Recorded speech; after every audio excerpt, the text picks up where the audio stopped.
my Bill 5000 Nation. How is everyone doing today? Hopefully everyone's having a great day. If not, I hope it gets better from here. We are back with another Nick Crowley video. This one is titled The Daily Capper, a YouTube Rabbit Hole. This has been highly requested by several peoples, and I'm excited to get into it. I hope I pronounced that right. The Daily Capper, something. Let's get into today's story. Go ahead, turn them lights down low, put on something comfy, cuddle up with something special. Let's get stressed the hell out. Nick Crowley video, stress me the hell out. Let's go ahead and get into today's story. YouTube video explaining how she was relentlessly bullied. But heard too late. Police say tips have been flooding in connection with the 15-year-old chef. September 7th, 2012. A 15-year-old girl uploads a video to YouTube documenting her ongoing struggle with cyber harassment and blackmail being done at the hands of an unnamed individual.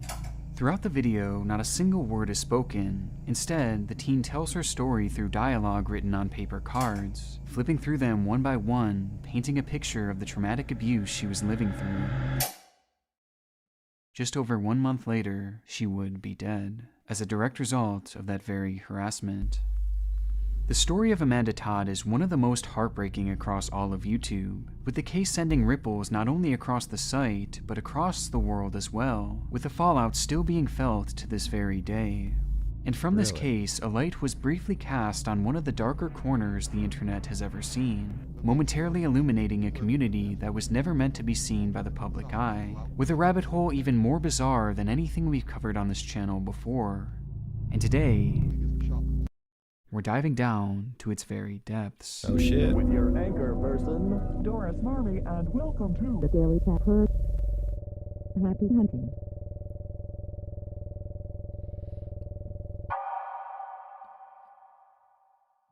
Before we dive into this incredibly dark topic, I chose not to do a sponsor on this one as it just didn't really feel right. But if you want to support the channel, I do have a Patreon page that offers some exclusive benefits. For example, less censored versions of videos like the one you're watching right now. Or you can just go over and check out the new ghost hunting channel that myself and Nexpo started called Nick and Ryan. We've got a brand new video dropping at the end of this month and then a ton more already filmed and ready to go after that. So there will be lots of content coming very soon. Links to both of these will be in the description, and with that, let's get back to the video.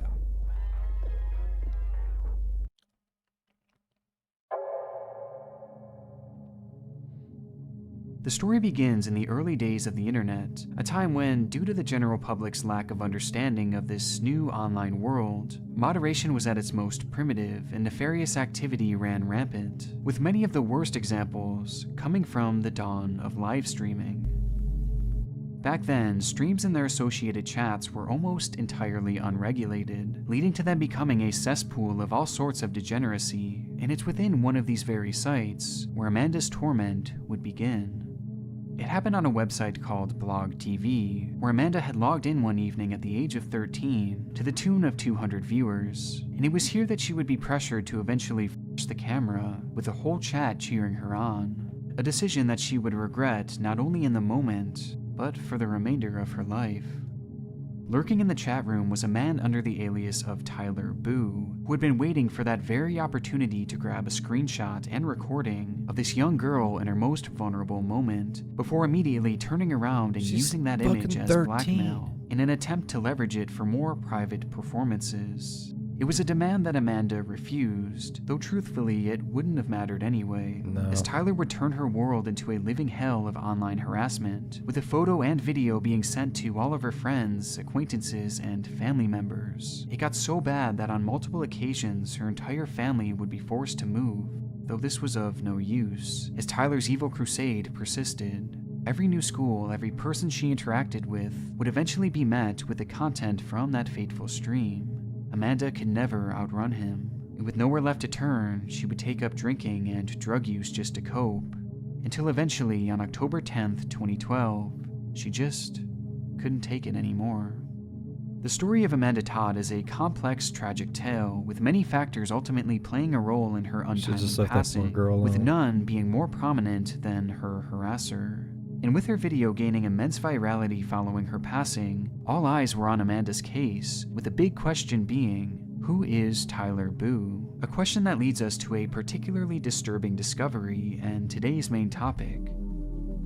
As to unmask this abuser, we have to first recognize that he wasn't alone, but rather was part of one of the most bizarre and deranged communities ever uncovered on the internet. Dude, what?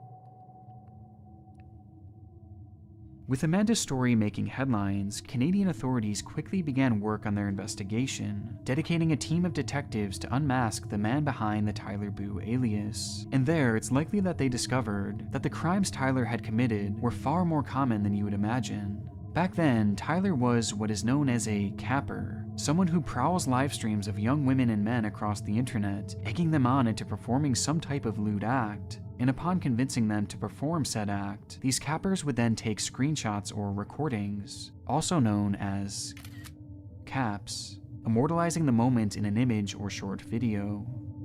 For some cappers, this is where their involvement ends, but for many others, it goes much deeper. Once in possession of the caps, they will then use this as blackmail against the victim in order to further extort them, which is exactly what Tyler Boo had done to Amanda.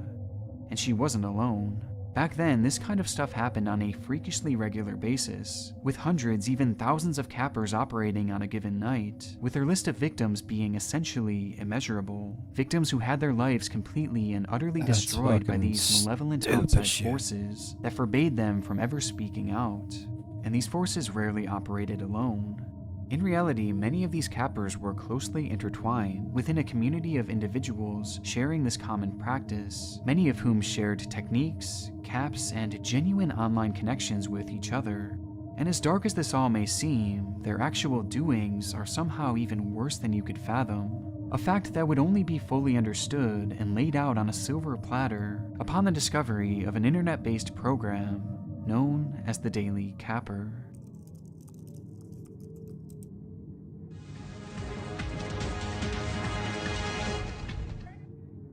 Happy Father's Day, cappers and camera quotes. Welcome to the week in review of the Daily Capper.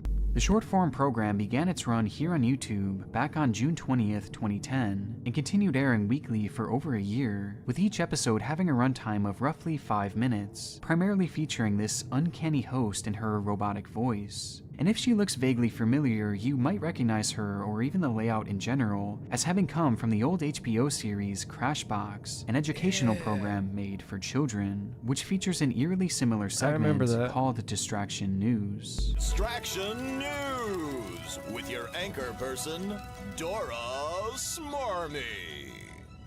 Good evening, I'm Doris Marmy, and welcome to Distraction News, where we give you the news and then ask you 5 questions about what we've just reported. But the Daily Capper was a much different show, as its creators stole the imagery from Crashbox and dubbed over it with this off-putting text-to-speech in order to tell the top weekly stories from the world of capping, with the channel's description reading, "The capping world is a world that is unknown and mysterious to some, but really there's nothing mysterious about it. The Daily Capper is here to report week by week what goes on in the capping world."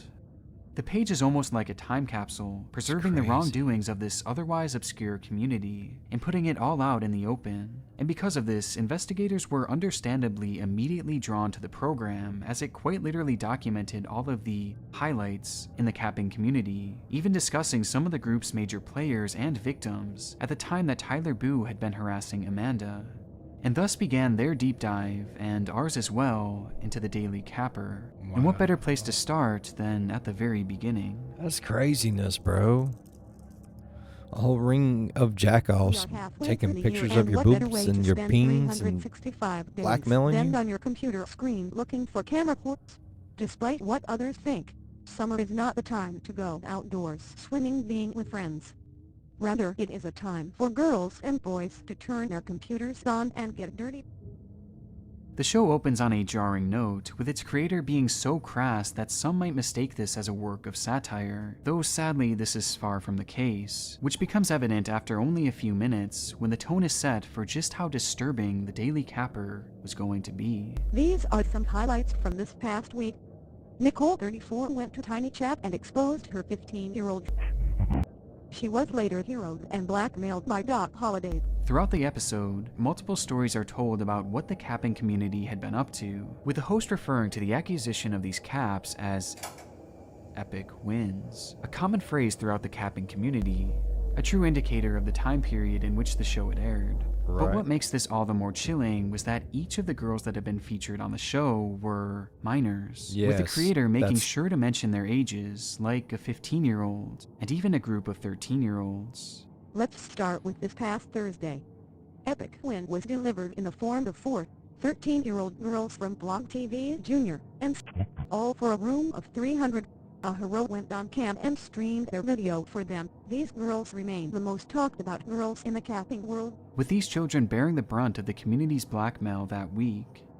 It was all laid out in black and white. Not only did this one episode alone prove the existence of the capping community, but it also showed us a glimpse into how they operate, who they truly are, Man. and just how remorseless they can be. This It's is truly fucking unlike anything I've disgusting. ever seen on the internet. A group so clearly committing wrongdoings, yet so shamelessly airing it out. And I truly believe that whoever was behind the Daily Capper never meant for this show to leave their little bubble. With the very first episode alone including callbacks and past references to the capping community, with no added context being given.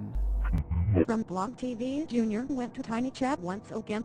If you remember, she has been to Tiny Chat before. One thing that has not changed, every post Coke makes gets deleted or banned. Showing us that A, the community had been around long before the Daily Capper, and B, that the viewers were expected to have prior knowledge of events from within the community, making it apparent that the program was made solely for involved cappers, which is likely why it comes off as so unapologetic, especially as the episodes go on, as things only devolve further from here.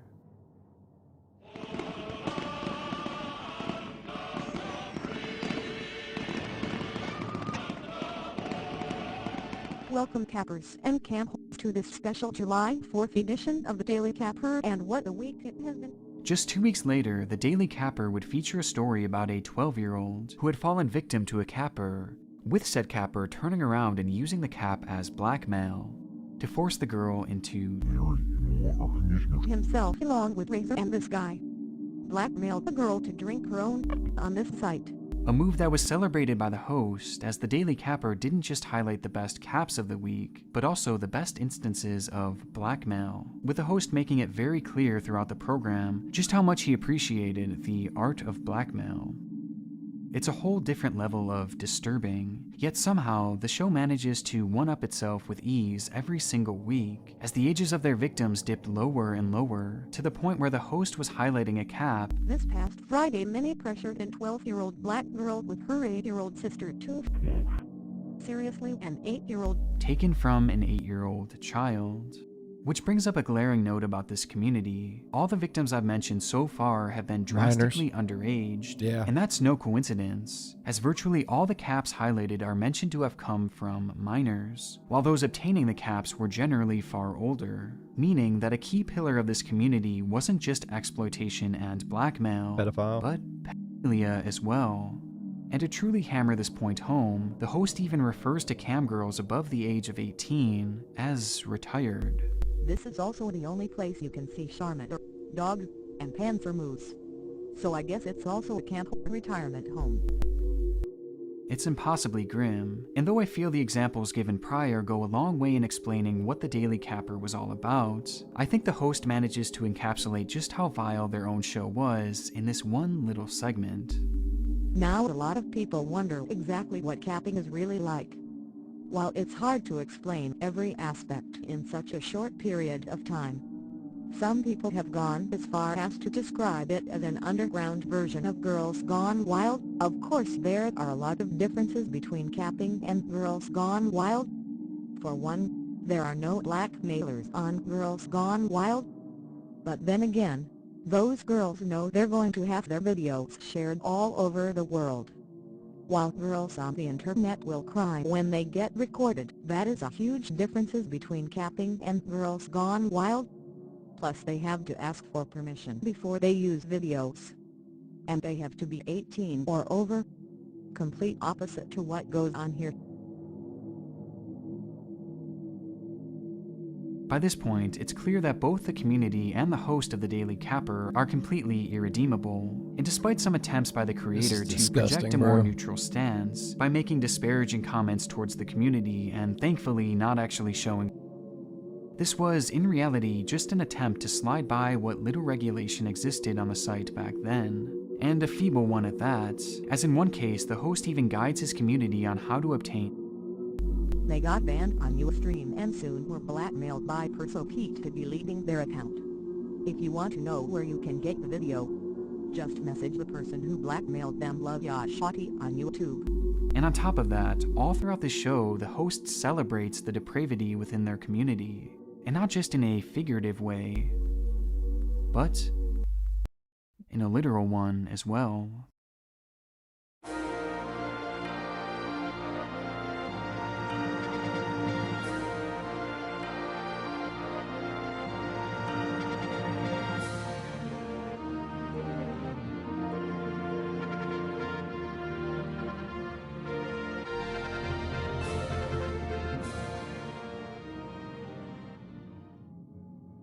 Starting from before their first program would even air, the Daily Capper hosted the Capper Awards, an Oscar-like program made to celebrate the community's accomplishments throughout the year, with awards being given for such categories as Campsite of the Year, Cam Whore of the Year, Hero of the Year, and most chillingly, Blackmailer of the Year. This annual show first premiered on a separate YouTube channel back in 2009 and encapsulated everything wrong with this community, the arrogance, the deranged beliefs, the sense of pride. As just when you think this show can't get any worse, it goes ahead and does something like this. With the sheer size of this community being put on full display, as it was mentioned that over 4,000 votes were cast for just one category alone, at a time before the Daily Capper had even begun. And this wasn't a one-time affair either, as in 2010 the show would return, this time being made into a full program in the styling that we're now used to. Welcome cappers and campers to the official 2010 Capper Awards voting video. Here we will go over the awards and the nominees. Blackmailer of the Year. This one is for the Man, this critics is of the internet. Again, many of the same disturbed categories remained, with the most prominent being Blackmailer of the Year, which following community voting would be awarded to a user named Cody1206, who gained notoriety following his harassment of a young girl named Peyton. Currently on Blog TV Jr., a girl named Peyton is being blackmailed every day by her mom Cody1206. So as usual with every blackmail, Peyton will give in to every request until Cody gets tired of her months from now and releases all her videos. The situation sounds all too familiar to Amanda's, and not only did the capping community know the full extent of her torment, they celebrated it at an award show. And if this all wasn't bad enough, especially considering how Amanda's story would turn out, the host had this to say in a prior episode in regards to a young girl who suddenly disappeared after being harassed by this very community. According to her Twitter, she ran away. Other sources have said she committed. Wherever she is now, we won't remember next week. The parallels to the way this community operates and the story of How Amanda much longer Todd I'm gonna make it are through this extremely video, yo? noteworthy, and it's not hard to see why investigators gravitated towards the Daily Capper being somehow involved in her death. After all, most of these cappers seem to be in a tight-knit group. However, there was one major reason for investigators to train their attention onto the Daily Capper, and it's a particularly devastating one.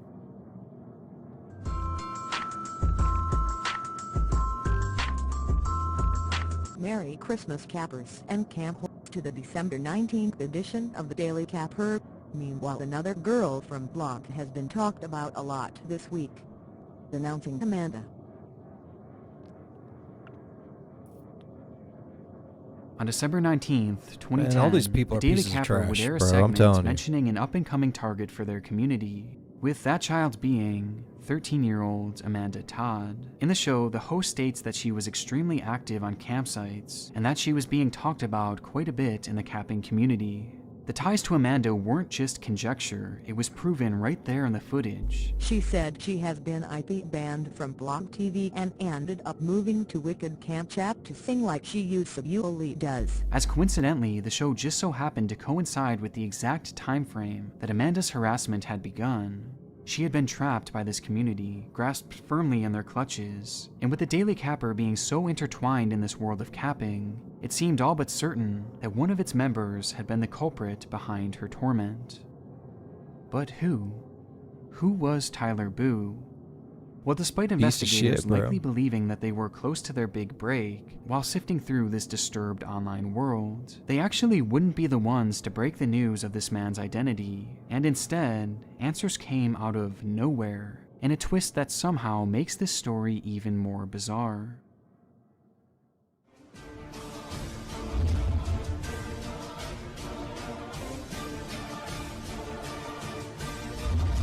More bullshit. Oh my god.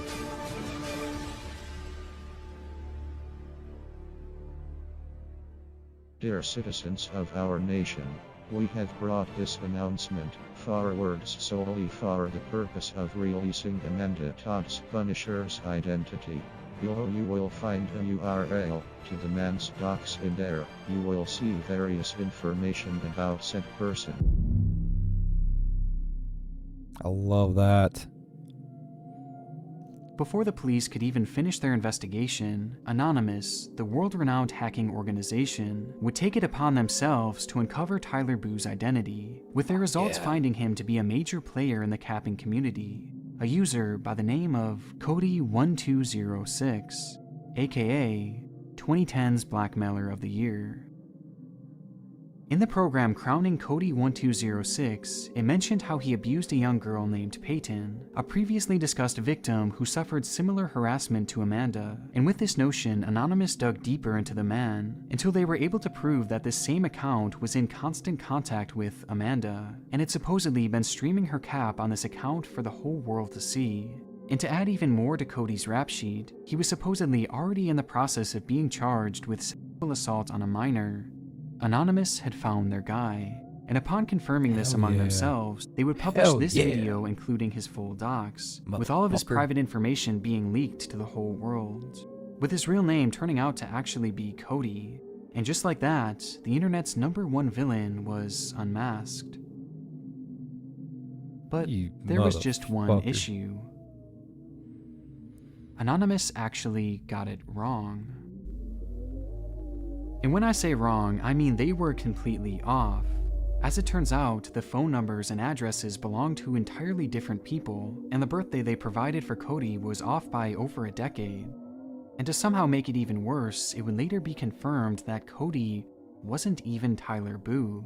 And upon the conclusion of the official police investigation, it would be revealed that Amanda's harasser was actually a 44-year-old Dutchman by the name of Aiden Coben, a notorious online predator known to have almost 100 different Facebook accounts in which he used for capping, with the man racking up an extremely long list of victims throughout the years, including Amanda, who he had tormented constantly for 3 long years leading to her passing. He only got 13 Although Cody years. did get caught in the crossfire here, I still have no sympathy for him, as he was undoubtedly... Did I read that right at the bottom of the screen right before? Did it say he got 13 years? That is it? For what he fucking did? A known capper in the community, and one of their most celebrated as well. And to make it even worse, it's believed that Cody and Amanda were actually friends, or at least Cody was pretending to be her friend, while at the same time, he was actually showing and sharing her caps regularly, meaning that he too was guilty for the harassment that Amanda was receiving. But despite this story being all over the place at this point, when it was all said and done, the case was finally solved, and some justice was served for Amanda, with Aiden going on to receive a prison sentence of 13 years. But that doesn't mean our story is totally Motherfuckers need his finished, life. as whatever happened to the Daily Capper? Motherfucker needed a life. Strangely, I'm in sorry. early 2011, a full year before Amanda's passing, the show would come to an unceremonious end, with no real rhyme or reason being given. Shortly before this, it's known that the creator was dealing with issues on YouTube, likely due to improving moderation, causing the show to be kicked from the site and moved to other various websites like Dailymotion, where it can still be found to this very day. However, following the Capper Awards for 2010, it seems like everything just kind of stopped. And it wasn't just the channel that went silent either. Alongside the show itself was an associated website called thedailycapper.com, which featured recaps and updates from the weekly episodes, and even including what seems to be a monthly downloadable magazine of sorts, which included God knows what. With this website and its services also ceasing around this very same time. And on top of this, there was even a separate YouTube channel run by the owner of the Daily Capper called The Capper Cartoons, which included animated stories about well-known cappers.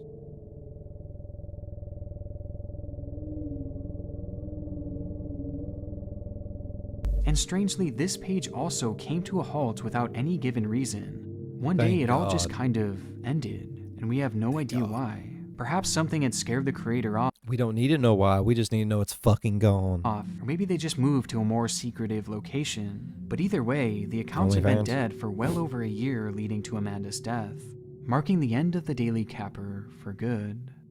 Thank God. Or so we thought. Oh, fuck.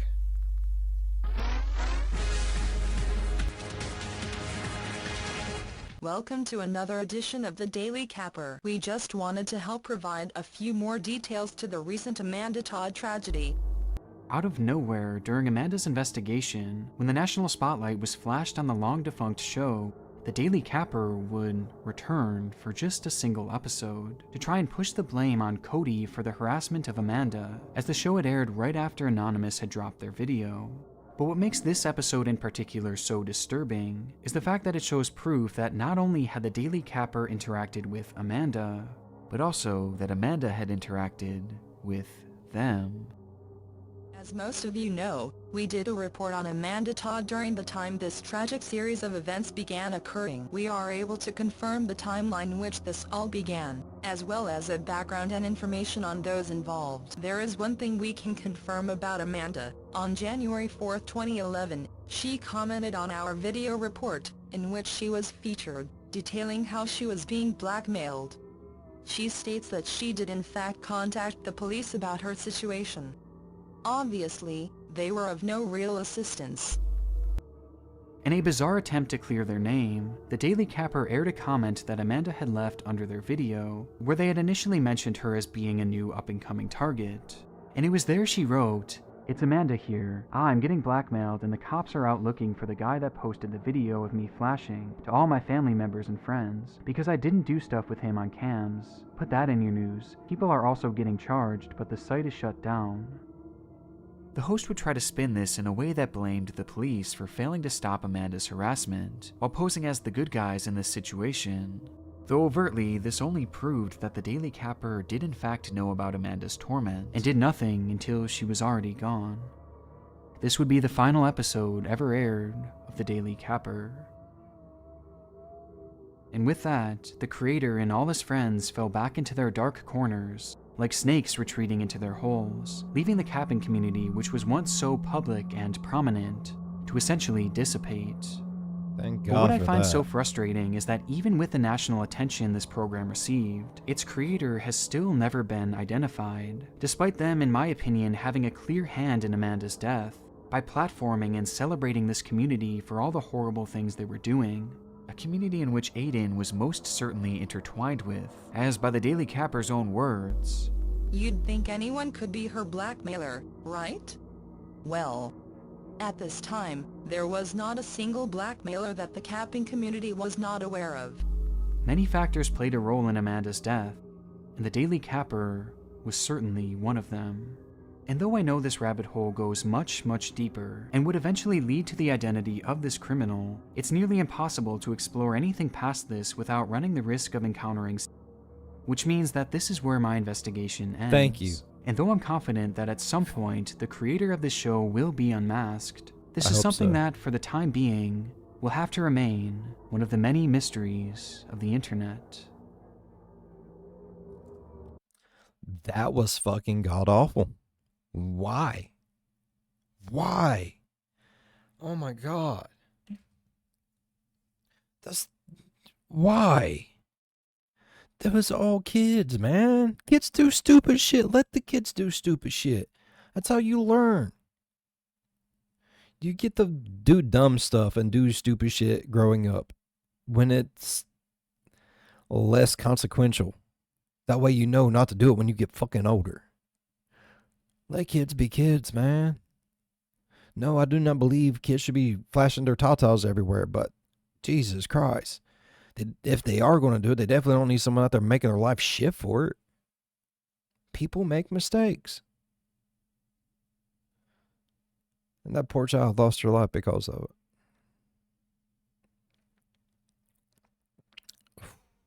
This was a hard one to get through, y'all. I was about done with it, like 14 minutes into it. I ain't even gonna lie. Yep. All right, this was a hard video to get through. If you guys think it was a hard video to get through as well, please go down there, leave a thumbs up. While you're down there going over, slap the subscribe button, become part of the Bill 5000 Nation. We do some crazy shit here, like this. If you want to know when some more of this crazy shit's going to happen, ding that bell. It might work for you, it might not, it probably won't, but if it does, it's going to be late. But if it do finally ding you, let me know exactly how much you liked that ding, how that ding resonated with you on a personal level. Leave a like and dip. That's all you got to do. As always, be good on one another. I'll see you in the next one. Bye-bye. Man, Nick, bro, you fucked my brain up, bro.